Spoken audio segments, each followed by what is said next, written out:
urusaku rw'abanzi bawe niko rugiye gutuma Imana iza kugutabara. Iyi Imana igiye kugutabara ikoresha amaboko y'umwanzi wawe agahaguruka akakugwanya azi ngo arakurangije, kumva Imana iri kumukoresha wakugeze mu masezerano yawe. Yosefu bamugurishije muri Egiputa, kumva ibe barimo barafungura irembo rimugeza ibwami. Mose bamujyanye mu rufunzo kugira ngo Imana ifungure irembo rimujyane ibwami. Morodekayi baramugwanyije kugira ngo Imana ifungure irembo rituma atambagizwa mu mugwa. Amaboko akugwanya Imana igiye akoresha kugira ngo iyageze ku ntsinzi yawe. Intambara zose ureba inyuma yawe ntabwo ari izo gutuma umwara, hari n'izi Imana yateje kugira ngo ibone kwigutabara. Saduraka na Meshake na Abedenego mu itanura ry'umuriro, Imana yarihinduye pisine kugira ngo bemere Imana y'abantu basenga. Hari intambara Imana ihagurutsa kugira ngo itwinjize mu masezerano. Mbwira uwo muntu muri Kongo intambara urimo, niba nta ruhare ufitemo, uwo muri Imana iri inyuma ya ziriya ntambara izakugirira neza.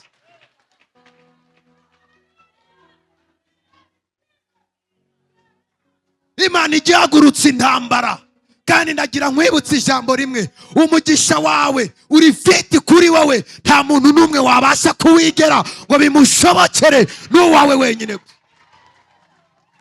Mumbwire ngo umugisha wawe n'uwawe gusa, nta wundi muwusange.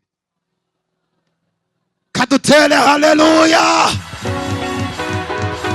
Umugisha wawe Thierry n'uwawe, nta wundi mushobora kuwusange. Ngira uwo muntu muri Kongo ibyanje n'ibyanjye ntaho bizajya.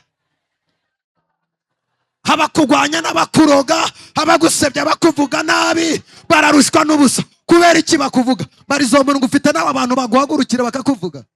Urabafite bakugwanya. Bakugwanya ari umwe cyangwa ni benshi? Ntabwo bakugwanya ari umwe, ni benshi. Uzi impamvu bakugwanya ari benshi? Nuko umwe atakwiterereza ngo agushobore. Bagomba kuguhagurukira ari benshi, ariko Imana izagutabarira. Bamwe bazivamo baze basubiranemo bavuge ngo Imana yawe iratsinze. Niba udafite abantu bakugwanya uraciriritse. Niba udafite umurozi ukuroga uraciriritse. Kubera icyo umurozi akuroga? Umurozi abizi neza kutazagera kure, ntabwo yapfisha uburozi bw'ubusa. Mu kazi babizi neza kutazakomera, ntabwo bakuroga. Impamvu bakwicira ubukwe babizi neza ko urugo rwawe ruzaba igitangaza. Nabonye wambaye udukweto turihe wadusize? Zimpereza. Ayamo. Ngira uwo muntu muri Kongo Imana ifite inzira zirenga igihumbi. Ngwino hano maze. Ngwino nawe wambaye guki. Ngwino hano tu. Hagarara hano. Izi nkweto zambare zagukwira, ntabwo zishobora kugira gute? Kubera iki zitamukwira? Hari ubwo ikirenga banganya, nukuvuga ngo ntabwo zamukwira kubera ko atari iki. Ndagira nkubwire ngo umugisha wawe nta uzawuyobya, n'uwawe nuzagerageza kuwikorera uzamuremerera ajya kwiyicarira akiri inkweto zawe. Umugisha wawe n'uwawe, uwagerageza kuwikorera wamuremerera, kubera ko umugisha wawe uriho password yawe, uriho code yawe. Nta n'umwe uzivanga mu masezerano yawe. Tana Stephen hadikaza. Umugisha wawe n'uwawe, n'uwagerageza kuwikorera wamuremerera ukamuvuna. Ibyawe naho bizajya, babishyigikira batabishyigikira, babibyemera batabyemera, icyo Imana yakuvuzeho babigwanya babireka izagisohoza. Kandi si ngombwa ko abantu bose bashyigikira ibintu byawe. Oya, hari abantu bagomba kubigwanya. Papa ngwino hano, abatsirwe ihanga ngwino gukoresha. Bwana Yesu asifiwe. Katuramburira Imana amaboko. Ngwino ngukoreshe Mungu wanyu ngwino. Murimo muritegereza abana abagabo babiri. Haleluya. hagarara nta kibazo. Ngwino hano. Ngira uwo muntu muri kwe ngo icyo kigeragezo nticyongere kugutera ubwoba. Dore ni kuriya cyaje, ni na kuriya kigiye kurangira.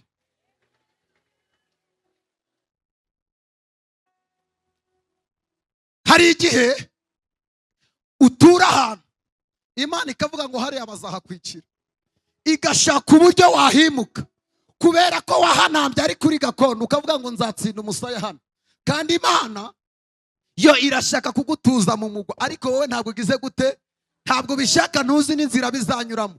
Imana igakoresha uyu wihangane, uyu yabahindutse umurozi, akamukubita ibiheko mu maguru, akamutera amahembe, uyu agahunga azi ngo ari guhunga umurozi, kumba agiye mu masezerano Imana yavuganye nande nawe. Niko hagaraho ngaho, uyu ni yarahunze umurozi, ahagiye si Imana imushaka. Ngira uwo muntu muri ko ngo ibigeragezo bikuri inyuma bigiye kugusunikira mu masezerano yawe. Icyo kigeragezo kigiye ni transport ikugeza ku cy'Imana yavuganye nawe. Mujye kwicarira. Uriya muntu uri kukugwanya mu kazi mureke, ni transport ikugeza aho Imana ishaka kugera. Abemera ko Imana izatugirira neza tuyiramburira amaboko. Imana izatugirira neza. Kubera icyo abantu bamwe badatabagwa, babana n'ibyarya bakabana n'ishari. Abantu b'iryarya n'abanyeshari, uyu mugoroba Imana ibatumure, ibagukureho mu izina rya Yesu.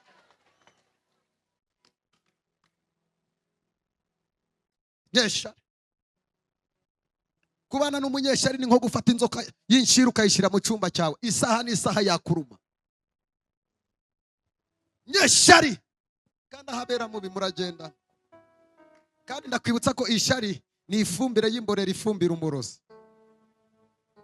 Ngira umuntu muri ko ngo umuntu nakugirira ishari ukamumenya ntuzongere kugendana nawe,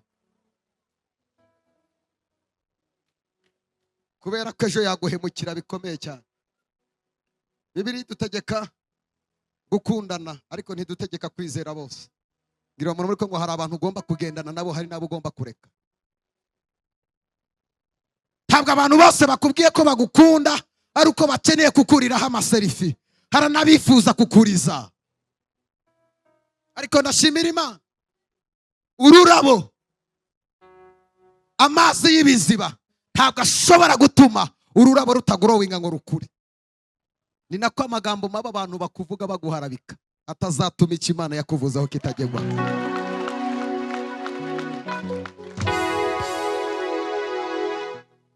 Mugambi w'Imana uzasohora.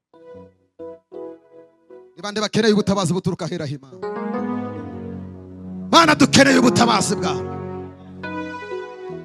Abantu benshi bari hano bavuganye n'Imana, ibabwira ko izabatabara, ariko dore ikintu yabahishe.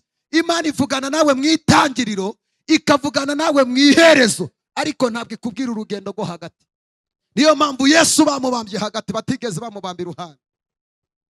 Mana ikubwira ko uziga, ikubwira ko uzatarasa mu mujyi wa Kigali ufite kaminuza uri umushomeri.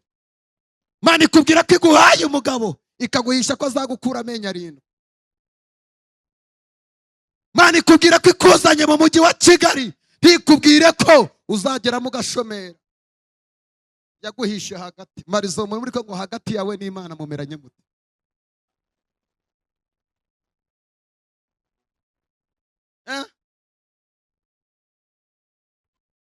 Mana ikaguhisha hagati. Abantu benshi bafite ibikomere. Kubera iki? Hari abantu basenga kubera icyo bakeneye ku Mana.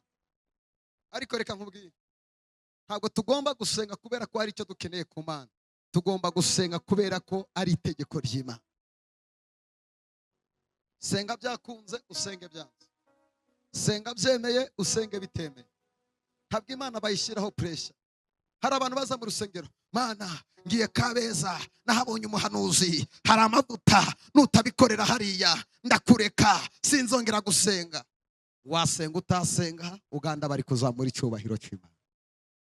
Wabigumamo utabigumamo, hari abantu barimo barazamura icyubahiro cy'Imana. Gira uwo muntu muri ko ngo gerageza ubicuti n'Imana, ugirana ubusabane bwawe n'Imana. Girana ubusabane bwawe n'iki? N'Imana. igihe cyose udafitanye ubusabane bwawe n'Imana, umuroza gukubita ihembe kandi rikakwinjira, kuko nta busabane bwawe n'Imana buhari.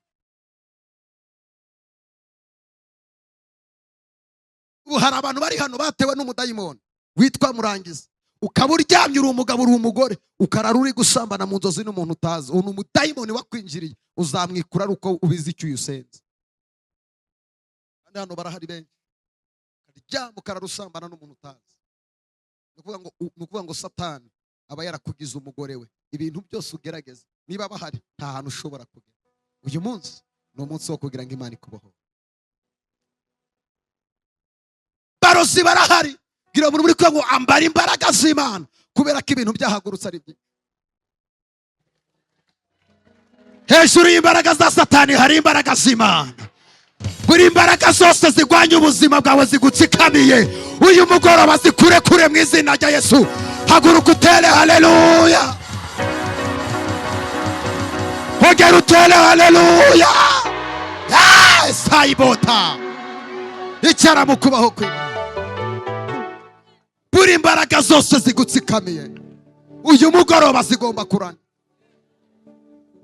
Hari abantu bari hano babajugunyiye umudayimoni w'inyatsi. Ibintu byose ugerageza gukora, wabona amafaranga, wacuruza, wakubaka, umukobwa gira umuntu muri kumwe, ubwiza ufite ntibwatuma utaruha, uretse Imana yagutabara.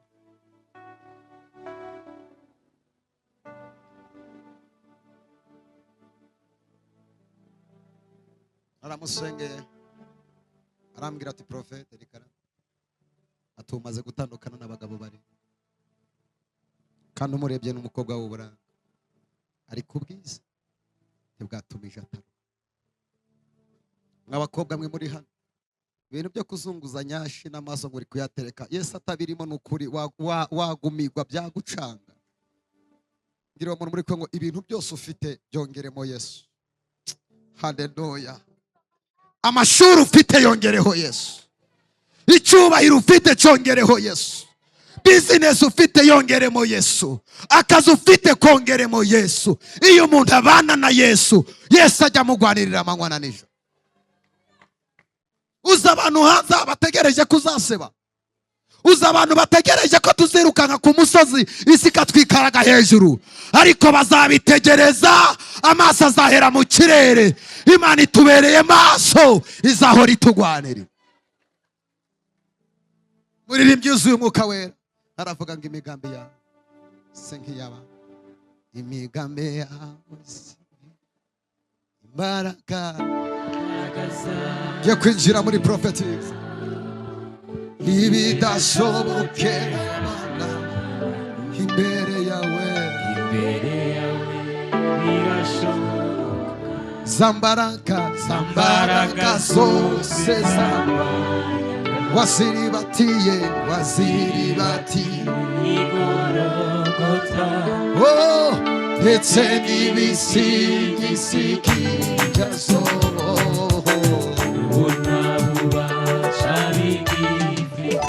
imigambi yawe, imbaraga zawe sigiza ibidashobokera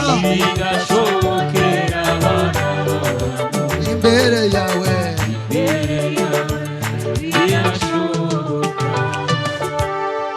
Uyu mugoroba ukuboko kwiza k'Uwiteka kukuramburiweho. Imana ikwibuke, ikumara ijoro ry'amarira. Bwira Uwiteka ngo Mana ongera unyibuke. Imana ikwibuke, Imana ikwibuke, Imana ikwibuke, Imana ikwibuke. Ijoro ry'amarira urarurira, Imana iryibuke. Imana ikwibuke.